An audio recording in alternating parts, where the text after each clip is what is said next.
Assalamualaikum warahmatullahi wabarakatuh. Salam sejahtera, Om Swastiastu, Namo Buddhaya, salam kebajikan. Pemirsa, Alhamdulillah, puji syukur kehadirat Tuhan. Kita bertemu kembali di program Napa Lagu, channel Rajeng Kertopati. Kali ini kita akan bersama-sama menelusuri sejarah dan hikmah dari situs Sendang Ken Dedes atau Sumur Windu. Sendang ini terletak di seputar Kampung Budaya Polowijen di Malang Raya. Untuk itu tetaplah bersama kami di program Napa Lagu, channel Rajeng Kertopati. Rahayu.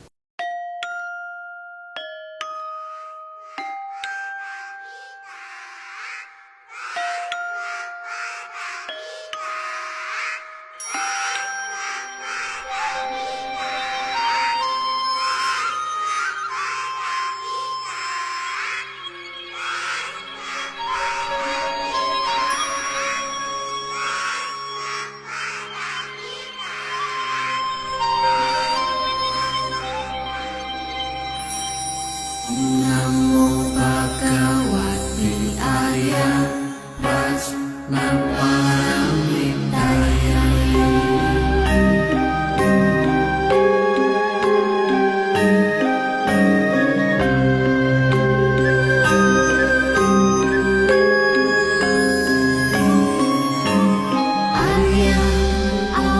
Dalam kisah ini, Ken Dedes digambarkan sebagai wanita yang lahir di desa Polowijen. Kitab Pararaton menyebut dengan Ponowijen, dan Prasasti Kanjuruan pada pemerintahan Bu Sindok menamainya Ponowitan. Kedua orang tua Dedes, yaitu Bu Purwa dan istrinya, tinggal berdekatan dengan sumber air atau sendang Sumur Windu, yang oleh warga setempat dinamai dengan Sendang Dedes.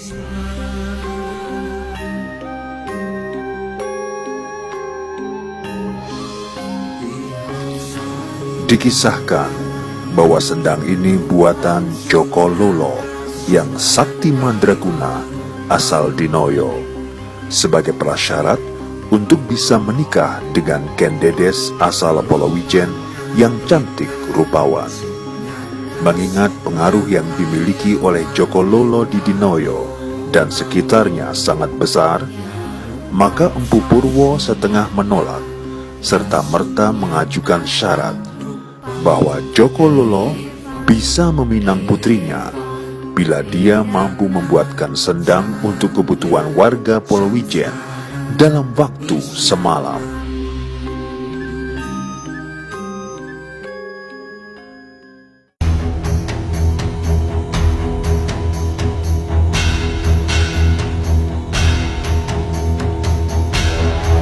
Berbekal kesaktian dan keinginan kuat Joko Lolo untuk dapat menikahi putri Empu Purwo, maka syarat tersebut disanggupinya. Dan benar saja, dini hari sebelum matahari terbit, sebuah sendang yang cukup besar dan dalam telah tergali dan mulai mengeluarkan air. Mengetahui pekerjaan itu hampir rampung, bergegas keluarga Ken Dedes membuat siasat penggagalan. Segeralah lesung dimunyikan bertalu-talu, seolah ada kegiatan menutup pari tengah berlangsung, sehingga ayam-ayam pun berkokok seolah menyambut pagi.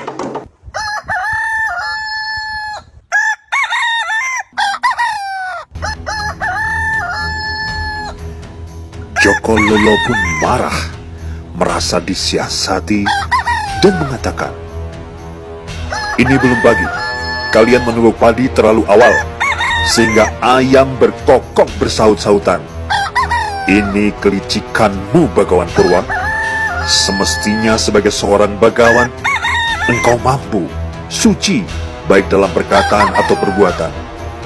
Engkau tak layak disebut sebagai bagawan." Tetapi Empu Purwa tetap bersikukuh bahwa Joko Lolo gagal memenuhi syarat yang diajukan. Merasa malu yang sangat besar, Joko Lolo pun mengutuk, "Saatnya engkau Bagawan Purwa akan mengalami tangisan yang sama dari yang kualami saat ini.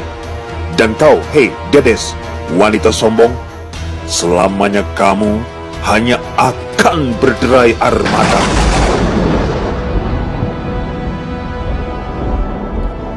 Dengan amarah dan merasa dipermalukan, salah satu alat musik gamelan pengiring yang berupa kenong ditendang Joko Lolo dan berubah menjadi batu dan kini dikenal sebagai Watu Kenong. Semenjak peristiwa itu, hubungan baik antara warga Polowijen dan Dinoyo ternoda, sampai-sampai keluar pantangan atau ilo-ilo agar warga Dinoyo tidak menjalin nikah dengan warga Polowijen. Om sujud kepada Arya Bhagawati Prasna Paramita.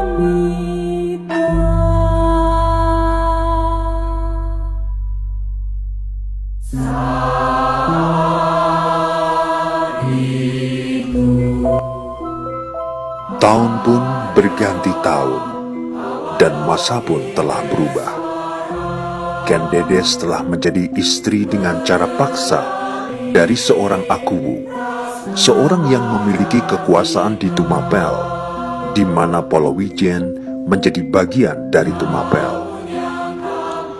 Dahulu, keluarga Dedes bisa bersiasat menolak lamaran Joko Lolo, sementara perkawinannya dengan Tunggul Ametung tergambar tak kuasa menolak keinginan penguasa setingkat Akuwu. Peristiwa ini seolah merupakan kutukan Joko Lolo terhadap Dedes yang kelak dinikahi paksa oleh orang lain. Pada akhirnya, Tunggul Ametung, seorang suami yang tidak pernah dicintai Ken Dedes, yang dahulu mengambilnya secara paksa, dibunuh oleh Ken Arok di saat Dedes telah mengandung putra dari sang Akuwu yang kelak bernama Anusopati. Ken Arok sendiri adalah laki-laki luar biasa dan memiliki aura kejayaan. Dia berambisi dan akhirnya merebut Ken Dedes untuk menjadi istrinya, dikarenakan dia melihat pertanda Nareswari pada tubuh Ken Dedes.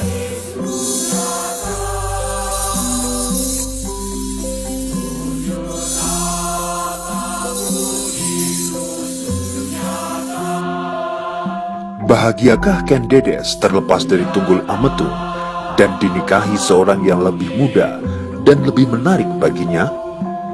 Ternyata tidak. Di hari di mana Arok dinobatkan menjadi Akuwu baru, Ken Arok membawa seorang wanita yang juga sedang hamil sama dengan dirinya, dan bayi dalam kandungan itu kelak bernama Toh Joyo. Dan pada penyambutan, Logawe menyerukan, "Akuwu Tumapel baru, Arok adalah Sudra, berlaku satria, dan berhati Brahmana. Prameswari Ken Dedes adalah Brahmani, dengan gelar Ken, bikinan Balakangka, dan barang tentu dibenarkan oleh Kediri. Maka pada kesempatan ini, hai, dengarkan semua kalian. Mulai saat ini, Arok juga bergelar Ken. Umang Prameswari Tumapel adalah juga seorang Sudra. Untuknya, malam ini juga bergelar Ken." Dan akhirnya, Ken Dedes dalam pernikahan itu harus berbagi kekuasaan, berbagi singgasana, berbagi cinta dengan seorang Sudra bernama Umang. Di hari itu, air mata Dedes mengalir lagi. Terasa ada kerinduan pada sosok Tunggul Ametung, suaminya terdahulu, yang selalu menjaganya dan mengukuhkan bahwa hanya dialah Prameswari Tumapel. Apalagi saat dia melihat perlakuan tidak baik Ken Arok kepada anaknya Anusapati. Hal itu semakin menambah luka hatinya. Ada tanda-tanda Tohjoyo anak Umanglah yang akan diangkat sebagai putra mahkota.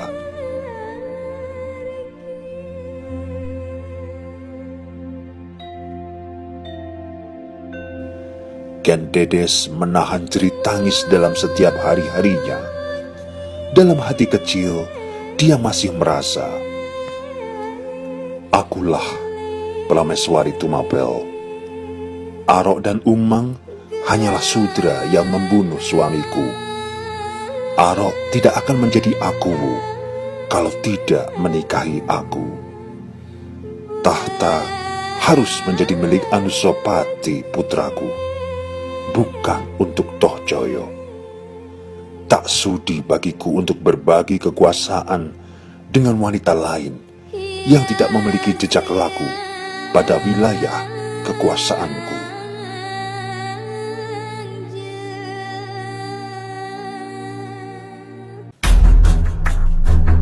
Hingga suatu malam, Ken Dedes melihat Anusapati telah mengambil keris Empu Gandring yang selalu disimpannya dan kemudian menghilang begitu lama, sampai dia mendengar berita terbunuhnya Ken Arok dalam sebuah peristiwa.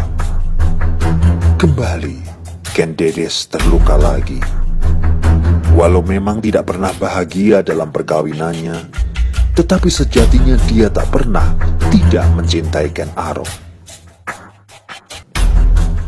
Terbunuhnya Ken Arok semakin membawa trauma bagi Ken Dedes. Terlebih yang membunuh adalah putranya sendiri, Anusapati.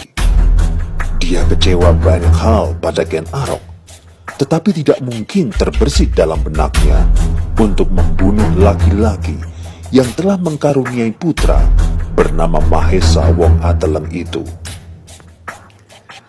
Sebagai seorang beragama Buddha yang di masa mudanya hidup sebagai Brahmani dan pemimpin upacara suci saat sebagai Ratu Tumapel, tentu hati Ken Dedes menjerit sejadi-jadinya melihat begitu banyak peristiwa berdarah yang dialami oleh suaminya.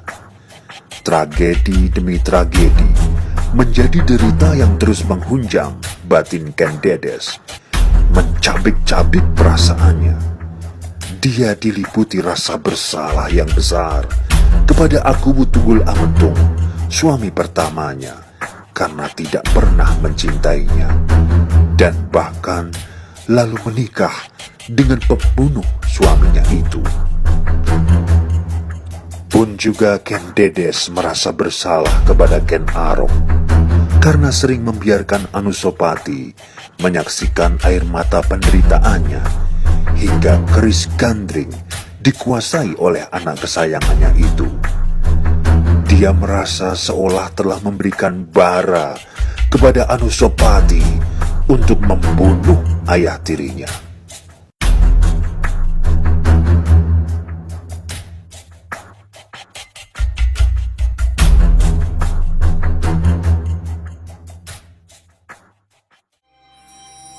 Namo Bhagavate Arya Prajnaparamritaya. Setelah upacara perabuan Ken Arok, Ken Dedes pun tetirah kembali ke Polowijen, kampung halamannya. Kampung yang dulu ditinggalkan karena sebuah tragedi yang mengubah hidupnya. Akhirnya di sana dia kembali menjadi biksuni, melayani sesama dalam sembah pepujian kepada Yang Semesta. Ken Dedes meninggalkan keraton dan segala kemewahan dunia. Dia hanya ingin menjadi pelayan semesta sebagai Brahmani, memaknai segala lembar kelam kehidupannya dan menyembuhkan luka batinnya. Dia hidup di sekitar sendang jernih yang menyegarkan ubun-ubun panas akibat duka nestapa, cemburu, kecewa, dan dendam atas perasaan tidak terima. Dia sering bermeditasi di dekat sendang berair jernih itu, sendang yang konon dibuat dengan sungguh-sungguh oleh Joko Lolo semata untuk penuhi syarat agar bisa menikahinya. Ketulusan laki-laki yang ditolaknya, laki-laki yang tidak diinginkannya, yang akhirnya dipermalukan dalam siasat licik bersama ayahnya yang seorang Brahmana.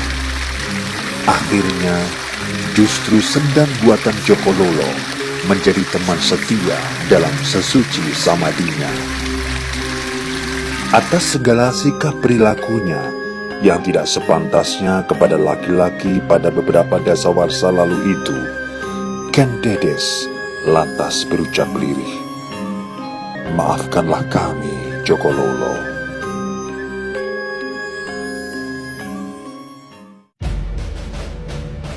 Di tepian sendang inilah Dedes merajut makna hidup sembari melewati hari demi hari di usia senjanya, hingga mencapai Hamukti Mokso dengan ilmu karma Amamadang untuk melepaskan segala derita semesta. Penyesalan atas dosa-dosa dan doa-doa tulus Ken Dedes kepada semua orang yang telah ia aniaya hatinya berbuah rahmat Tuhan Yang Maha Esa. Karena dari darahnya lah terlahir kemudian raja-raja tanah Jawa yang ternama. Karena dialah Ken Dedes, sang Nareswari sejati.